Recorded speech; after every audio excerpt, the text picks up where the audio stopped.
우리나라의 인터넷 환경이 전 세계에서도 압도적 1위라는 것은 이제는 또 언급하기도 민망할 정도로 이미 글로벌 상식이 되어버렸습니다. 그런데 이제 한국은 한국뿐 아니라 세계의 인터넷이 제대로 작동되도록 해주는 핵심 기술까지 보유한 국가가 되었습니다. 오늘의 이야기는 바로 세계 데이터의 99%를 책임지고 있는 해저 케이블과 선발주자이자 세계 1위 국가였던 일본을 따라잡은 것은 물론 현재 무서운 속도로 따돌리고 있는 한국의 LS 전선 이야기입니다. 먼저 해저 케이블이 뭔지 좀 알아보겠습니다. 여기 바닷속 케이블 설치에 모세의 기적을 활용하고 있는 이미지가 있습니다. 해저 케이블, 문자 그대로 바닷속으로 연결하는 산업용 케이블입니다. 바닷속에는 항상 뭔가 씹을 거리를 찾아다니는 상어들도 있고 조류 같은 것 때문에 바닷속에서 케이블이 이리저리 쓸려다니다 날카로운 바위 같은 것에 긁히거나 끊어질 위험도 있습니다. 게다가 바닷물의 염분은 케이블을 지속적으로 약하게 만들 수도 있습니다. 아무튼 바닷속 환경은 케이블에게 있어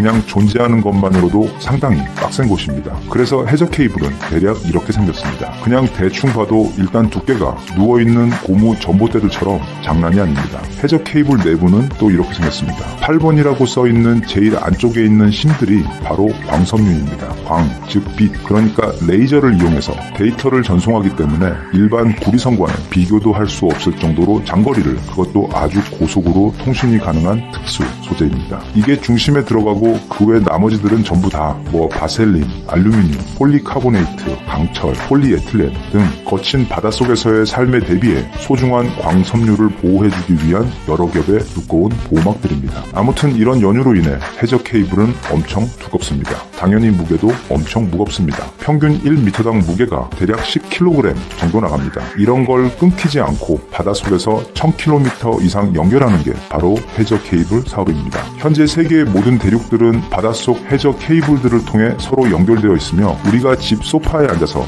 미국에 서버를 두고 있는 페이스북과 유튜브 그리고 인스타그램 같은 것을 실시간으로 즐길 수 있는 것도 모두 다 이 해저 케이블 덕분입니다. 그리고 최근 들어 데이터의 양이 비약적으로 늘어나면서 특히 아시아 지역을 중심으로 이 해저 케이블의 수요가 폭발적으로 증가하고 있습니다. 그래서 해저 케이블 사업은 지금은 물론 앞으로도 전망이 아주 끝내주는 금광 같은 사업입니다. 그래서 다들 탐내고 있습니다. 그런데 우리가 만약 이 사업을 하겠다고 가정을 해보면 일단 저 케이블 만드는 데 들어가는 기술력 확보도 매우 어렵겠지만 미터당 10kg이나 하는 저 무거운 걸 또 어떻게 바다로 가지고 나갈 것이며 어찌어찌 나간다 하더라도 그걸 또 깊은 바닷속에 어떻게 설치하고 연결할 것인지에 대한 문제는 모세를 채용하지 않는 이상 그냥 생각하는 것만으로도 막막할 정도로 해저 케이블 사업은 정말 어려운 것, 풀어야 하는 장애물들이 한두 가지가 아닌 진짜 힘든 사업입니다. 전문 용어로 말하자면 진입장벽이 엄청 높은 그런 사업입니다. 치킨집을 여는 것은 진입장벽이 낮은 사업이고 반도체나 우주선을 만드는 사업은 진입장벽이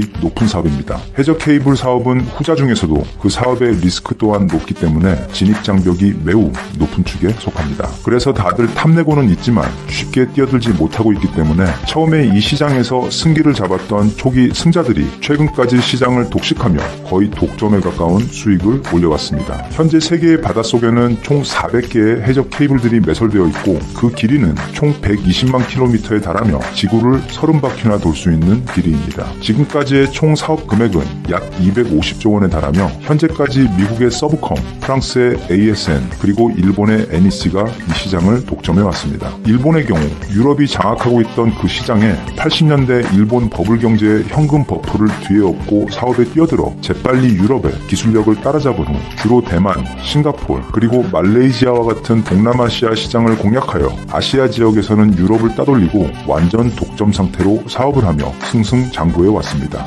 한국이 나타나기 전까지는 말입니다. LS전선은 일본보다 무려 30년이 늦은 2008년 사업을 시작했습니다. 후발주자로서 아무런 기술도 없던 상태에서 강원도 동해시에 쿨하게 3천억 원 베팅하고 그냥 한국인 특유의 우리가 하면 무조건 된다식의 마인드로 이 어려운 사업을 시작했는데 하필 사업을 시작한 바로 그 2008년 글로벌 금융위기가 터져버립니다. 가뜩이나 시장도 위축되어 LS전선 같은 듣보잡 회사에게는 당시에는 아무도 관심을 주지 않았고 더더욱 기술 이전은 절대 해주지 않았습니다. 그러자 LS전선은 이런 경우 보통 한국인들이 하는 그런 선택을 합니다. 그냥 혼자 다 개발하고 만들어버리기로 결정합니다. 그리고 기왕 하는 김에 그때까지 존재했던 기술들에서 부족했던 부분들도 다 손을 보아 더 효율적이고 효과적인 솔루션을 찾아냅니다. 그렇게 해서 LS전선이 독자적으로 개발한 기술들 중 대표적인 것들만 나열해보면 다음과 같습니다. 수직 연합기 자체 개발. 이 경우 기술력이 없어 다른 나라 기업들의 사진만 보고 엄청난 시행착오 끝에 개발에 성공한 기술입니다. 원자재 보관 창고의 경우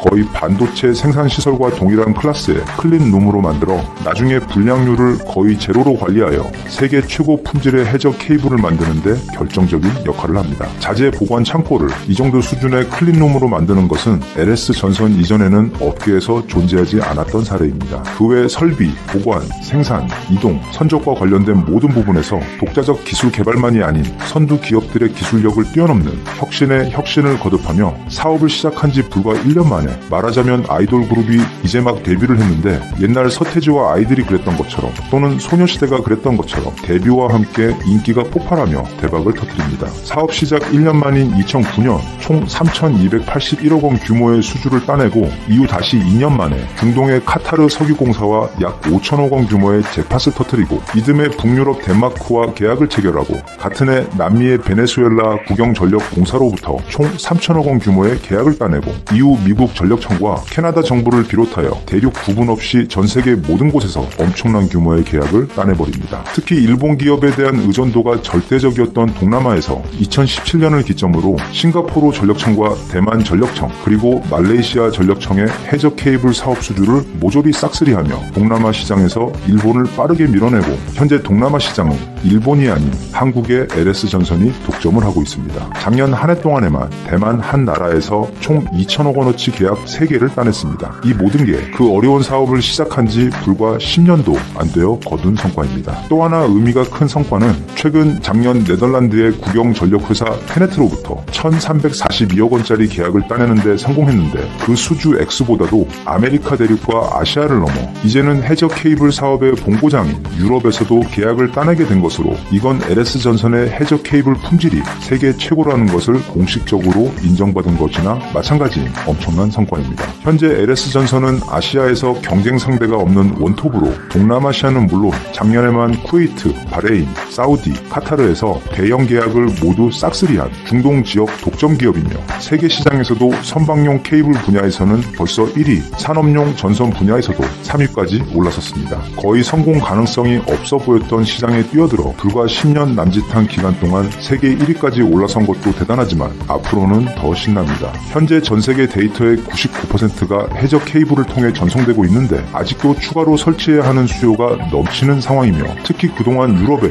집중되어 있던 해저 케이블 설치가 최근 들어 동남아와 중동 그리고 동북아 그리드로 옮겨오며 아시아 지역 즉 우리 LS전선이 거의 독점하다시피 하고 있는 시장에서 대규모 수주들이 매년 더 큰 규모로 늘어나고 있는 상황이라 당분간 LS전선의 미래는 선글라스가 필요할 정도로 몹시 밝을 것으로 전망됩니다. 최근 들어 이런 일이 여러 시장에서 벌어지고 있는 것 같습니다. 세계에서 전통적 강자였던 서양의 기업들이 독점하고 있던 시장에 80년대 엄청난 돈을 벌게 된 일본이 뛰어들어 그 선두그룹에 합류하여 유럽 기업들과 어깨를 나란히 해오다가 갑자기 한국이 나타나 바닥에서부터 빛의 속도로 치고 올라오며 시장을 뒤흔들더니 최근에 와서는 거의 모든 주요 분야에서 일본을 기술력과 생산력에서 추월하는 것은 물론 지금까지 일본이 독점하고 있던 시장을 모조리 싹쓸이에 가져오며 일본은 물론 유럽의 기존 강자들까지 모두 제쳐버리고 세계 1위 자리에 올라서는 것 말입니다. 세계 선박 사업에서도 그랬고 반도체 시장에서도 그랬습니다.